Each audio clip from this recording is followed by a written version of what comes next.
Shri Venkateswara gold తాకట్టులో ఉన్న మీ బంగారాన్ని విడిపించి కొనబడును.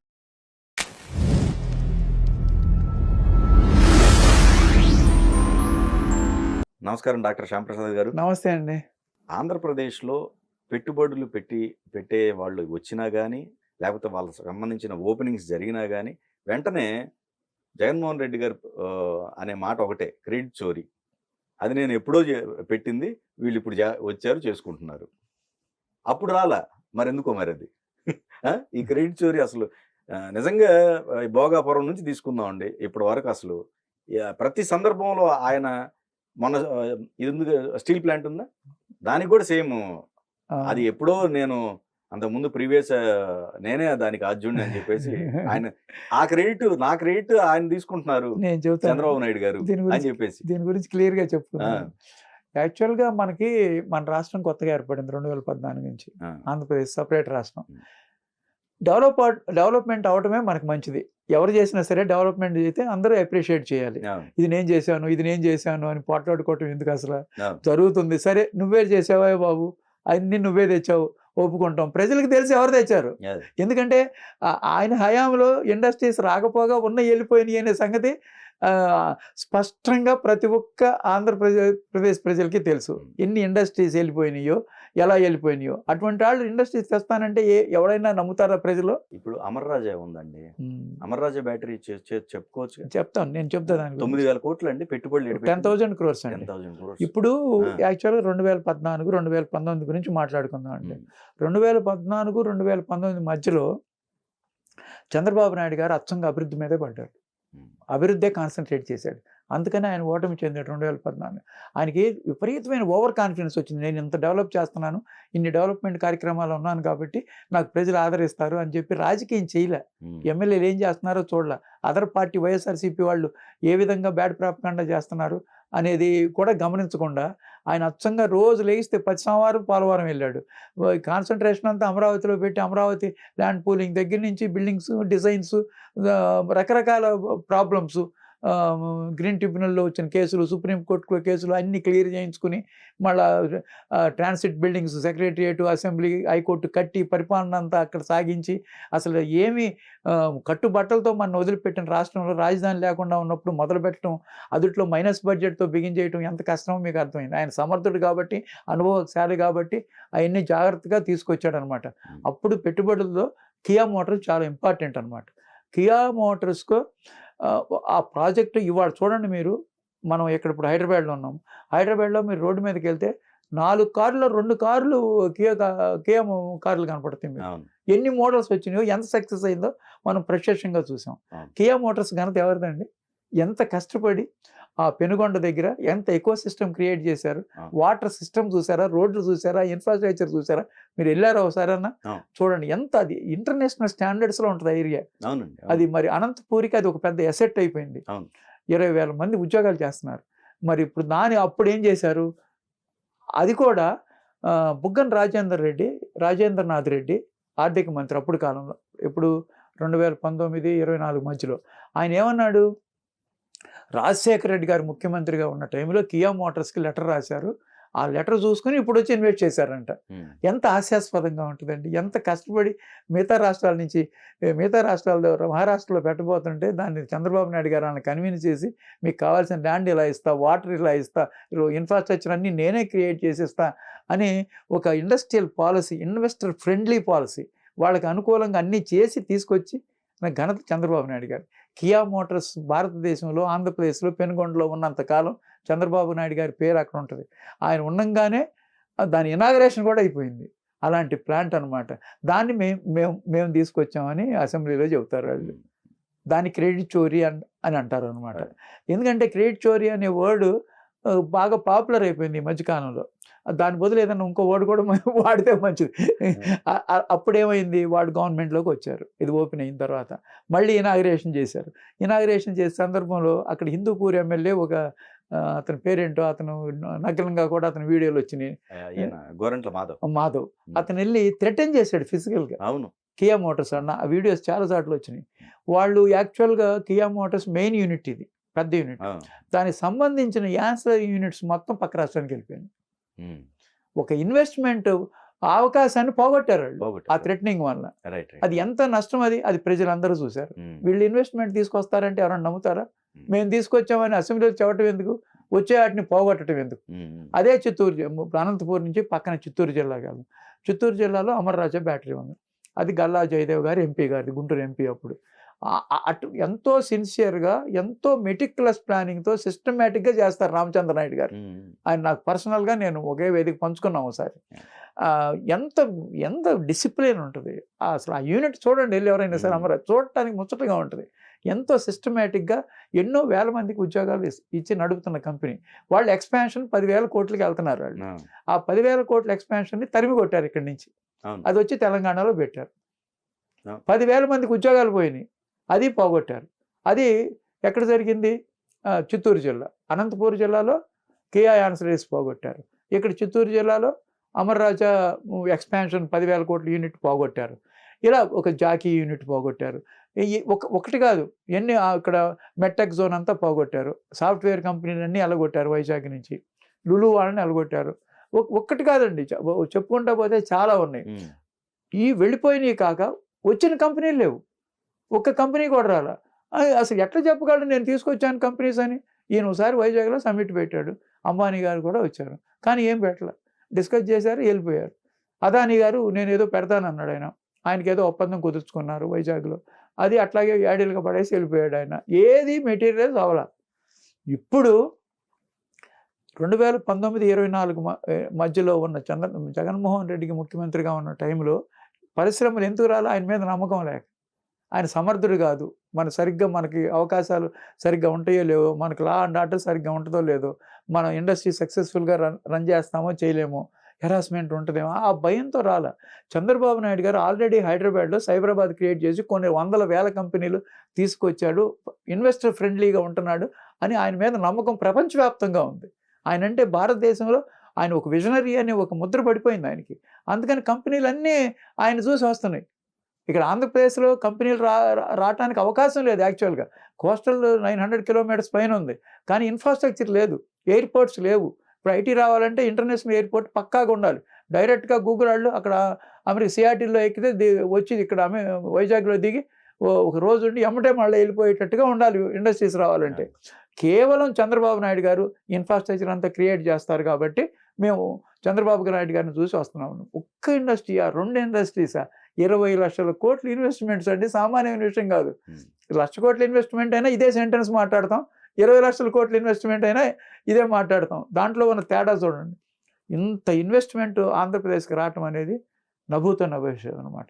వీటిలో రకరకాల పరిశ్రమలు, ఐటీ పరిశ్రమలు, ఎలక్ట్రానిక్ పరిశ్రమలు, స్టీల్ పరిశ్రమలు, green hydrogen, green ammonia, BPCL, రకరకాలు. ఒకటండి ఎలక్ట్రానిక్స్లో ఎల్జీ ఎలక్ట్రానిక్స్ వచ్చింది, డైకిన్ వచ్చింది, సిసిటీ అంతా ఎక్స్పాండ్ అవుతుంది, రెన్యూవబుల్ ఎనర్జీ వస్తుంది, solar systems, wind energy, pumped energy, ఇన్ని రకాలుగా ఎక్స్పాండ్ అవుతా వెళ్తుంది.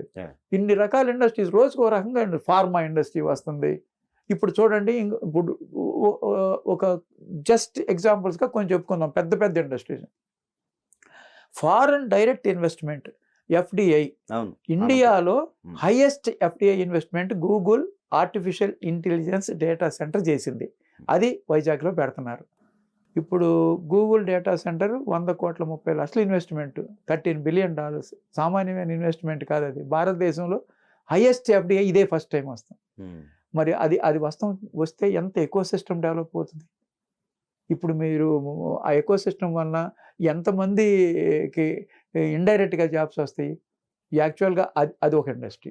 దాంతోపాటు రిలయన్స్ కూడా డేటా సెంటర్ పెడుతుంది. వాళ్ళు 1,00,000 కోట్లు పెడుతున్నారు, 1,00,000 కోట్లు. రైట్. మరి మేటా వాళ్ళు కూడా ఒక 20-30 వేల కోట్లు పెడుతున్నారు. ఏది? డేటా సెంటర్సే.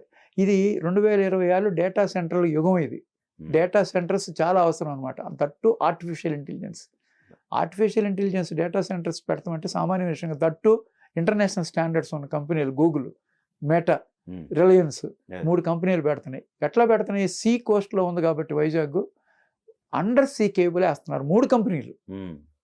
50,000 కిలోమీటర్లు అండర్ సీ కేబుల్ వేస్తున్నారు మెటా వాళ్ళు.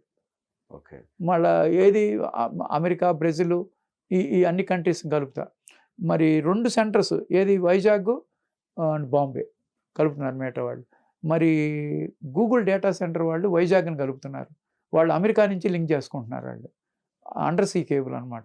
ఆ ప్రాజెక్ట్ చాలా పెద్ద ప్రాజెక్ట్. అండర్ సీ కేబుల్కి అవకాశం ఉంది అక్కడ. మరి రెన్యూవబుల్ ఎనర్జీ కావాలి, సోలార్ ఎనర్జీ, విండ్ ఎనర్జీ కావాలి. అది రాయలసీమ నుంచి ట్రాన్స్మిషన్ చేసుకుంటారు. ఆ transmission facility Andhra Pradesh government bear చేస్తుంది. దాంట్లో కన్సెషన్స్ ఇచ్చింది. ఇప్పుడు ఇందాక కియా మోటార్స్ అమర్ రాజా మాట్లాడుకున్నాం కదా, ఇక్కడ గూగుల్ డేటా సెంటర్లో 1 year పట్టింది. గూగుల్ డేటా సుందర్ పిచాయ్తో మాట్లాడి డిస్కషన్ చేసి ఇక్కడ ఫెసిలిటీస్ ఏముంటాయి, ఎలా ఇస్తాము, మేము మీకు ఏ విధమైన హెల్ప్ చేయగలం, గవర్నమెంట్ నుంచి స్పీడ్ ఆఫ్ డూయింగ్ మీకు చాలా ఫాస్ట్గా చేస్తాం అని ఇన్ని రకాలుగా కన్విన్స్ చేసి ఆ టీమ్స్ని పంపించి ఏరియాస్ చూసుకొని ల్యాండ్ 3 చోట్ల ఇస్తున్నారు. 400 acresలో పెడుతున్నారు 3 places. మరి ఇన్ని రకాలుగా డిస్కషన్ చేస్తే అది వచ్చిన తర్వాత వాళ్ళు అంటారు ఇది ఒక షెడ్డు, 4 ఎంప్లాయీస్ ఉంటారని ముందు క్రిటిసైజ్ చేశారు. తర్వాత ఏమో ఇది మేమే తీసుకొచ్చామని చెబుతున్నారు. చివరికి గూగుల్ డేటా సెంటర్ కూడా మేమే తీసుకొచ్చి చెప్పాను. దాంట్లో ఏంటంటే కన్స్ట్రక్షన్ పార్ట్ అదానికి ఇచ్చారు. అది గూగుల్ డేటా వాళ్ళు ఏం చేశారంటే కన్స్ట్రక్షన్ పార్ట్ ఒక పార్ట్ వాళ్ళకి ఇచ్చారనమాట. వాళ్ళు పార్ట్నర్స్ అంతే. అంతేగాని ఇది అదానికి సంబంధించింది కాదు. గూగుల్ వాళ్ళే ఆపరేషన్ చేస్తారు, గూగుల్ వాళ్ళే చూసుకుంటారనమాట. అది ఒక క్రెడిట్ చోరీ. ఏది గూగుల్ డేటా సెంటర్ అది హాస్యాస్పదం. నేను గూగుల్ వాళ్ళే మంచి కంపెనీ కాదు, ఇది అనవసరంగా తెస్తున్నారు, ఇక్కడ అంతా క్లైమేట్ అంతా చెడిపోద్ది, వాటర్ అంతా పొల్యూట్ అయిపోతారు, ఇదంతా ప్రజలు నివసించడానికి యోగ్యంగా లేదు, వైజాగ్ అంతా చెడగొడుతున్నారు అని చెప్పి వాళ్ళే కామెంట్ చేసి మళ్ళీ అది మేమే తీసుకొచ్చామంటారు. ఇది ఒక గ్రేట్ చోరీ. మళ్ళీ ఇంకోటి ఆర్సెల్ఆర్ మెటల్ని ఆయన ఒకసారి డావోస్లో కలిశాడంట. కలిస్తే ఆయన 1,000 కోట్లు ప్రాజెక్టు ఎస్ఆర్ స్టీల్ పెడతామని వచ్చింది వాళ్ళకి, ఒక ఐడియా వచ్చింది, అది మెటీరియలైజ్ అవ్వాలి. వాళ్ళు ఒకసారి ఎప్పుడో కలిశాడు. ఒకరోజు ఏమంటాడు, ఆర్సెల్ఆర్ మెటల్ 1,30,000 కోట్లు, 1,30,000 కాదు, 100 కోట్ల 1,00,000 కోట్లు, 1,00,000 కోట్ల 30 లక్షలు అనమాట, 1,00,000 కోట్ల పైన అది. ఆ ప్రాజెక్టు మెటీరియలైజ్ చేయడానికి ఒక జూమ్ కాల్ ఉపయోగించుకున్నాడు లోకేష్. ఆ జూమ్ కాల్లో ఇక్కడ మేము ఇట్లా స్పీడ్ ఆఫ్ డూయింగ్ బిజినెస్ చేస్తాం, మీకు ల్యాండ్ ఇలా అలాట్ చేస్తాం, ఇవన్నీ ఒక మోడాలిటీస్ అన్ని వర్కౌట్ చేసుకుంటే టెంటేటివ్గా ఎస్ అన్నారు. తర్వాత చర్చలు జరిగినాయి, చంద్రబాబు గారు చేశారు. ఆ ల్యాండ్ అంతా ఇప్పుడు దగ్గర 3,000 acresలో పెడుతున్నారు. అది ఇండియాలోనే బిగ్గెస్ట్ ప్లాంట్, అది ఆర్సెల్ఆర్ మెటల్ నిప్పాన్ది. అది బిగ్గెస్ట్ హై క్వాలిటీ స్టీల్ వాడతారనమాట. దానికి ఫస్ట్ ఏమన్నాడు, అది ఒరిస్సాకి వెళ్ళిపోతుంది, ఒరిస్సా వాళ్ళు ఇక్కడ రానివనన్నారు, వాళ్ళ మినిస్టర్ మొన్నే బీజేపీ మినిస్టర్ మొన్న చెప్పాడు, ఆంధ్రాకి వచ్చే పని లేదు మేము పెట్టుకుంటున్నామని చెప్పాడు. కాబట్టి ఇక్కడికి లోకేష్ గారు జూమ్ కాల్ మాట్లాడినంత మాత్రాన ఆర్సెల్ఆర్ మెటల్ ఇక్కడికి వస్తుందా, నక్కపల్లి అనకాపల్లి దగ్గర అదేం రాదని ఒక వీడియోలో ఒకసారి మాట్లాడాడు. ఇప్పుడంతా వచ్చి శంకుస్థాపన చేసేసి మెటల్ వీళ్ళందరూ వచ్చి శంకుస్థాపన కార్యక్రమం సక్సెస్ఫుల్గా జరిగిన తర్వాత ఇది నేను తెచ్చాను, నేనే ముందు ఈ ల్యాండ్స్ ఇవన్నీ నేనే వాళ్ళకి ఇచ్చాను, మెటల్ గారితో నేనే ఇక్కడ రమ్మని ఆహ్వానించానని మళ్ళీ చెప్తాడు. ఇప్పుడు ఏది ఇంత పెద్ద ప్లాంట్, ఏది Arcelor Mittal, Google data centre, Kia యాన్సిలరీస్ని ఎలగొట్టాడు, అమర్ రాజా యాన్సిలరీస్ ఎక్స్పాన్షన్ ఎలగొట్టాడు. ఈ ఇండస్ట్రీస్లో ఒకే టీసీఎస్ వస్తే టీసీఎస్ నేను ఎలగొట్టాను అంటాడు, నేను తీసుకొచ్చాను అంటాడు. ఏమంటారు, టీసీఎస్ కాగ్నిజెంట్కి చెరువు 21 ఎకరాలు ఇచ్చారు 99 పైసలకే, నామినల్గా ఇవ్వాలి కాబట్టి. దాని మీద కోర్టుకు వెళ్ళారు వాళ్ళు, తిరుపతి ఎంపీ. ఏది కార్పొరేట్స్ వాళ్ళకి దోచిపెడుతున్నారు ల్యాండ్స్ అన్నీ వైజాగ్లో అని చెప్పి పర్టికులర్ కంపెనీ పేరు చెప్పకుండా వెళ్ళిపోయాడు. దాంట్లో ఏఎన్ఎస్ఆర్ ఒకటి ఉంది, రహేజా ఒకటి ఉంది, మదర్సన్ ఒకటి ఉంది. ఇవన్నీ ఏంటంటే గురుమూర్తి గారు వెళ్ళారు వీటి మీద కేసు. అంటే కోర్టు మట్టికాయలు వేసింది. డెవలప్మెంట్ చేయాలంటే గవర్నమెంట్ ఏదో ప్రోత్సాహం పోతే ఎవరు పెడతారని కోర్టే చెప్పింది. అదిగాక అసలు మనకు వైజాగ్ ఉందండి. నేను మొన్న పర్టికులర్గా నేను అంతా ఈ ఇండస్ట్రియల్ ఏరియా అంతా తిరిగి వచ్చా లాస్ట్ వీక్. ఒకవేళ మనం ఆ ఏరియాలో ఎవరికి ఏ కంపెనీకి ఇవ్వలేదనుకోండి, ఆ కొండలు అట్లాగే ఉంటాయి, ఎన్ని సంవత్సరాలు అయినట్టు ఖాళీగానే ఉంటాయి. ఒకవేళ మంచి ఇండస్ట్రీస్ టీసీఎస్ లాంటి దిగ్గజానికి ఇచ్చారనుకోండి, ఎంత ఎక్స్పాన్షన్, ఆ ఏరియా మొత్తం డెవలప్ అయిపోద్ది అనమాట. అది కంపెనీ అంత బ్రహ్మాండమైన కంపెనీ వస్తుంటే ఒక 20 ఎకరాలు కనుక ఫ్రీగా ఇచ్చినట్టయితే చాలామందికి, ఒక 10,000 మందికి ఉద్యోగాలు వస్తాయి, చక్కగా అందరూ అవకాశాలు అందిపుచ్చుకుంటారు, ఇండైరెక్ట్గా చాలామందికి వస్తాయి. అట్లాగే కంపెనీస్ ఒకటి ఇచ్చుకుంటూ వెళ్తే ఇప్పుడు కాగ్నిజెంట్ స్టార్ట్ అయింది, టీసీఎస్ స్టార్ట్ అయింది, ఆ రెండింటికి 21 ఎకరాలు ఇచ్చారు. గ్లోబల్ క్యాపబిలిటీ సెంటర్స్ పెట్టే వాళ్ళకి ఇచ్చారు. రహేజా వాళ్ళకి కానీ, మదర్సన్ వాళ్ళకి కానీ, ఏఎన్ఎస్ఆర్కి కానీ. మరి ఇక్కడ హైదరాబాద్లో రహేజా పార్క్ ఉంది కదా, 90 ఎకరాలు ఇస్తేనే మరి IT sector first Hitec City అంతా డెవలప్ అయింది. వాళ్ళు కూడా గ్లోబల్ క్యాపబిలిటీ సెంటర్స్ బిల్డింగ్స్ కడుతున్నారు. ఇప్పుడు నేను చూసి వచ్చే పరిస్థితి ఇప్పుడు టీసీఎస్ కూడా బిల్డింగ్ టెంపరీ బిల్డింగ్స్లో అంటే మిలీనియం టవర్స్లో టీసీఎస్ పెట్టారు. టీసీఎస్ బోర్డు చూసాను, ఆ బిల్డింగ్ ముందుకెళ్ళాను నేను. మరి అన్ని కంపెనీలు చాలా సక్సెస్ఫుల్గా రన్ అవుతున్నాయి. ఇప్పుడు 12,000 మంది ఎంప్లాయీస్ టీసీఎస్కి వస్తారు. అట్లాగే 8,000 మందికి ప్రామిస్ చేశారు కాగ్నిజెంట్. అంటే క్వాంటమ్ కూడా ఉంది. చెప్తాను. ఈ 12, 8 కలిపి 20,000. 20,000 కాకుండా ఫౌండేషన్ స్టోన్ వేస్తానికి చంద్రబాబు నాయుడు గారు వెళ్ళారు కాగ్నిజెంట్కి. ఆ రోజు ఏమన్నారంటే మీరు 8,000 కాదండి 25,000 ఎంప్లాయీస్ వచ్చేటట్టు చూడండి అని అడిగితే ఆయన ఇమీడియట్గా యాక్సెప్ట్ చేశాడు ఆయన. అంటే 25,000 ఎంప్లాయీస్ కాగ్నిజెంట్లో రావడానికి అవకాశం ఉన్నాయి 5 yearsలో. అంటే ఇవాళ ఆన్ ద స్పాట్ కాదు. అది టీసీఎస్ కూడా కంప్లీట్గా కన్స్ట్రక్షన్ అయిపోయేటప్పటికి 12,000 ఎంప్లాయీస్ తీసుకుంటా అన్నారు. ఇప్పుడు 1,000 మెంబర్స్ ఆల్రెడీ వర్క్ చేస్తున్నారు. 1,000 నడుస్తుంది అనమాట. అంటే 37,000 ఎంప్లాయీస్కి ఆపర్చునిటీస్ ఉన్నాయి ఈ 4-5 ఏళ్లలో. అప్పుడు ఆ 37,000 ఎంప్లాయీస్కి ఆపర్చునిటీ ఉందనుకోండి, ఎంత ఎకో సిస్టమ్ కావాలి? ఆ ఎంప్లాయీస్కి కావాల్సిన ఇళ్ళు కావాలి, ఆ ఎంప్లాయీస్కి కావాల్సిన వెహికల్స్ కావాలి, వాళ్ళ స్కూల్స్ కావాలి, కాలేజీలు కావాలి, వాళ్ళకి ప్రతి నీడు కావాలి, మాల్స్ కావాలి, వాళ్ళకి బట్టలు పట్టుకోవడం బట్టల షాప్ కావాలి, షూ దగ్గర నుంచి వెహికల్స్ దగ్గర నుంచి ప్రతి ఒక్కరికి కొత్తగా ఎంప్లాయ్ అయ్యాడంటే అన్ని ఎకో సిస్టమ్ అంతా డెవలప్ అవుద్ది. అట్లా వీటికి ఇవ్వలేదనుకోండి, మొత్తం కొండంతా కాపులపాడు అనమాట. కాపులపాడు మొత్తం తిరిగా నేను. మొత్తం రోడ్స్ వేసేసారు.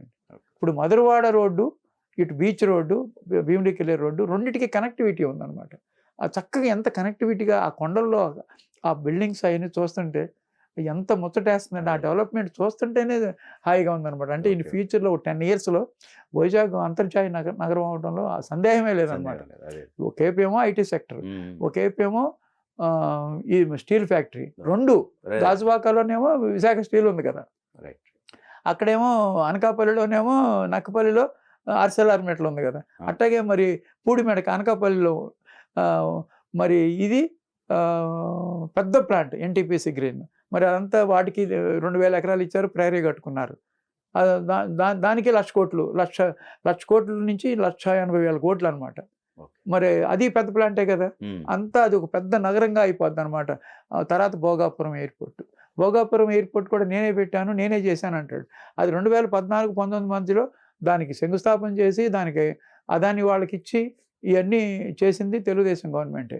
తర్వాత ఈయన వచ్చిన తర్వాత కొంత ప్రోగ్రెస్ నడిచింది, కొన్ని రోజులు చేశారు, కానీ పూర్తిగా అవలా 30-40% వరకు వర్క్ అయింది వైఎస్ఆర్సీపీ గవర్నమెంట్లో. ఇప్పుడు కూటమి ప్రభుత్వం వచ్చిన తర్వాత భోగాపురం ఎయిర్పోర్ట్ చాలా ఫాస్ట్గా చేసేస్తున్నారు. 21 నెలల్లో మ్యాక్సిమం పార్ట్ దగ్గర 70-80% వరకు అయిపోయిందంట. ఈ 4-5 monthsలో ఆ 20% కూడా పూర్తి చేసి రేపు ఫ్లైట్ కూడా దిగినట్టుంది కదా. అంటే ఇనాగ్రేషన్ నామినల్గా చేశారు. నామినల్ అంటే ఫ్లైట్ ట్రయల్స్ చేస్తారు కదా, అది చేశారు రామ్మోహన్ నాయుడు నుండి. రామ్మోహన్ నాయుడు కూడా మన ఆంధ్ర ఎంపీ కాబట్టి, మినిస్టర్ కాబట్టి, దాన్ని ఆయన ఏరియా కాబట్టి చాలా శ్రద్ధగా దాన్ని ఫాస్ట్గా చేస్తున్నారు. రేపు ఆగస్టులో రియల్గా ఓపెన్ చేస్తారు. దాన్ని కూడా నేనే చేశాను అన్నాడు అనమాట. అది కాదు, ఇప్పుడు అసలు పరిశ్రమలు కాదు, అసలు విషయం ఏంటంటే టిడ్కో ఇళ్ళు అండి. టిడ్కో ఇళ్ళు దగ్గర అప్పుడు వెంకయ్యనాయుడు గారు ఉన్నారు. వెంకయ్యనాయుడు గారు ఆంధ్రప్రదేశ్కి మేలు చేశారు. 21 లక్షల ఇళ్ళు శాంక్షన్ చేశాడు ఆయన. చేస్తే అప్పుడు తెలుగుదేశం గవర్నమెంట్ దగ్గర 10 లక్షల ఇళ్ళు కట్టేసింది. దాంట్లో ఇప్పుడు 5.5 లక్షల ఇళ్ళు గృహప్రవేశాలు జరిగినాయి. నిన్న కొన్ని 2.5 లక్షలను, మొన్న నవంబర్లో 3 lakhs హౌసెస్, అంటే టిడ్కో హౌసెస్, అంటే single bedroom houses, double bedroom houses. మీరు ఇక్కడ గేటెడ్ కమ్యూనిటీస్ ఉంటే చూసారా, అంత చక్కగా కట్టిన ఈ కొన్ని ఏంటంటే 90%, కొన్ని 80% అట్లా అయ్యి హాఫ్ హార్టెడ్గా ఉన్నాయి అనమాట. వాటిని 2019 నుంచి 2024 వరకు వాటిని పాడుపెట్టాడు. ఎవరైతే వాటికి తీసుకున్నారో వాళ్ళు ఇన్స్టాల్మెంట్స్ కట్టుకున్నారు, ఇటు అద్దెలు కట్టుకోవాల్సి వచ్చింది. ఎంత మానసిక వేదనకు గురయ్యారో వాళ్ళు మీరు అర్థం చేసుకోండి. వాళ్ళు నిజంగా బ్యాంక్స్ గవర్నమెంట్ నుంచి కట్టాల్సిన డబ్బులు కూడా కట్టకపోతే ఇప్పుడు ఈ గవర్నమెంట్ వచ్చి కట్టింది డబ్బులు. మరి ఇన్ని రకాలుగా ఇబ్బంది పెట్టి అవన్నీ నేనే కట్టాను, వీళ్ళు ఓపెన్ చేశారని అంటున్నాడు అనమాట. ఆయన చేసింది ఏంటంటే 2019-2024 మధ్యలో ఆ బ్లూ కలర్ మాత్రం ప్రమాణంగా వేశారనమాట. అవన్నీ పాడుపడిపోయినాయండి. అవన్నీ పూర్తి చేయడానికి ఇప్పుడు 20 నెలలు పట్టింది. ఇప్పుడు ఆ 5.5 లక్షల టిడ్కో హౌసెస్, అపార్ట్మెంట్స్ లాంటివి అన్ని నీట్గా తయారు చేసి మీరు చూసే ఉంటారు వీడియోస్, మరి ఎంత నీట్గా తయారు చేశారు చూడండి. ఒక 30-40 లక్షలు పెడితే కానీ హైదరాబాద్లో అలాంటివి రావు. కనీసం 20 లక్షల నుంచి 30 లక్షలు ఉంటుంది 2 బెడ్రూమ్ కానీ సింగిల్ బెడ్రూమ్ కానీ, ఎంత అవుట్స్కట్స్కి వెళ్ళినా సరే. మరి ఎంత బ్రహ్మాండమైన సౌకర్యం, ఒక గేటెడ్ కమ్యూనిటీ లాంటి సౌకర్యాన్ని ఇచ్చారు. మరి నువ్వెందుకు ఓపెన్ చేయాలి అవన్నీ? 5 సంవత్సరాలు ఎందుకు పాడుపెట్టా? మళ్ళీ ఏది ఓపెన్ చేస్తానికి వెళ్ళినా అది నేనే చేశానంట. అది 5 సంవత్సరాల్లో దాంట్లో మట్టే లేదు. అది అడవులు కలిపి పాములు తిరిగినాయి ఆళ్ళలో. ఎవరు దాంట్లోకి వెళ్ళడానికి కూడా భయపడ్డారనమాట. నీటి సౌకర్యం వల్ల, డ్రైనేజ్ సౌకర్యం వల్ల, ఎలక్ట్రిసిటీ వల్ల ఏది ఒక 5 పైసలు పెట్టకుండా ఎంతోమందికి, ఇప్పుడు ఈ 5.5 లక్షల మందికి మానసిక వేదనకు గురి చేశాడు. వీళ్ళు ఓపెన్ చేసిన తర్వాత ఎంత సంతోషంగా ఉన్నారు. 5.5 లక్షల మంది, ఒకళ్ళు ఇద్దరు కాదు, 5.5 లక్షల మంది సంతోషంగా ఉన్నారంటే ఆలోచించండి. వాళ్ళు ఎంత వేదనకు గురై ఉంటారు. 5 సంవత్సరాలు డబ్బులన్నీ కట్టేసి బ్యాంకులు ఇన్స్టాల్మెంట్స్ కడతా ఇన్ని రకాలు చేశాడు. సెంట్రల్ గవర్నమెంట్ ఇచ్చి వచ్చిన ఫండ్స్ డైవర్ట్ చేసుకున్నాడు, దానికి వాడాల్సినవి వాడకుండా. అవన్నీ ఇప్పుడు కూటమి ప్రభుత్వం కడుతుంది. అట్లాగే ఎన్టీఆర్ గృహాలు మామూలుగా సింగిల్ గృహం, వాటికి 900 కోట్లు కట్టాల్సి వస్తే కూటమి ప్రభుత్వం వచ్చిన తర్వాత కట్టింది. దీని క్రెడిట్ చోరీ అనే కంటే కూడా ఇంకా ఏదన్నా వేరే పదం మంచిది మీరు కనిపెట్టండి. ఎందుకంటే ఇది అంతకంటే ఎక్కువ చోరీ. ఎవరో కాదండి, చక్కగా కడుతున్నారు, బ్రహ్మాండం కట్టారంటే మీరు ఎప్రిషియేట్ చేయండి. మీరు చేసిన దానికి వాళ్ళు ఎప్రిషియేట్ చేస్తారు. ఎవరో చేసిన దాన్ని చేస్తే దేనికోసం? ఇది మైండ్ సెట్టా? నేను చేశానని చెప్తే నీకు ఓట్లు ఎక్కువ వస్తాయనా? నీ క్రెడిట్ నువ్వు వేసుకుంటే ప్రజలు నమ్ముతారన్నా? వాళ్ళకి తెలియదు ఆ ఏరియాలో అది ఎప్పుడు వచ్చింది, ఎప్పుడు స్టార్ట్ చేశారు, ఎవరు చేస్తున్నారు అనేది. ప్రజలు అంత తెలివి తక్కువ వాళ్ళ. మన పక్క వీధిలో ఏదైనా జరుగుతుంటే ఎప్పుడు జరుగుతుందో ఎవరికి తెలీదా? రోడ్లు ఎవరు వేస్తున్నారో తెలీదా? వాళ్ళు రోజు రోడ్డు మీద వెళ్ళాలి. ఈ రోడ్లు ఇట్లా ఉన్నాయి ఏంటని ఎన్ని సంవత్సరాలు బాధపడ్డారు మొన్న, ఇప్పుడు రోడ్లన్నీ వేస్తున్నారు.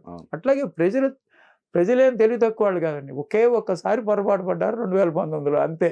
ఇన్ని రకాలుగా నేను చెప్పుకుంటా వెళ్తే ఇప్పుడు ఏదన్నా ఇంకా రేపు ఇనాగ్రేషన్ ఏదైనా చేయబోతున్నా అది కూడా నేను తీసుకొచ్చాను అంటాడు. సెమీ కండక్టర్స్ అండి ఇష్యూ చాలా పెద్ద కంపెనీ. సెంట్రల్ కూడా మనకు ఒకసారి కర్నూలు అలాట్ చేసింది. ఒక్కసారి కాదండి, మనకు నోడల్స్, కొప్పర్తి ఇవన్నీ ఉన్నాయి కదా, నోడల్ పాయింట్స్ కూడా చాలా బాగా డెవలప్ చేస్తున్నారు.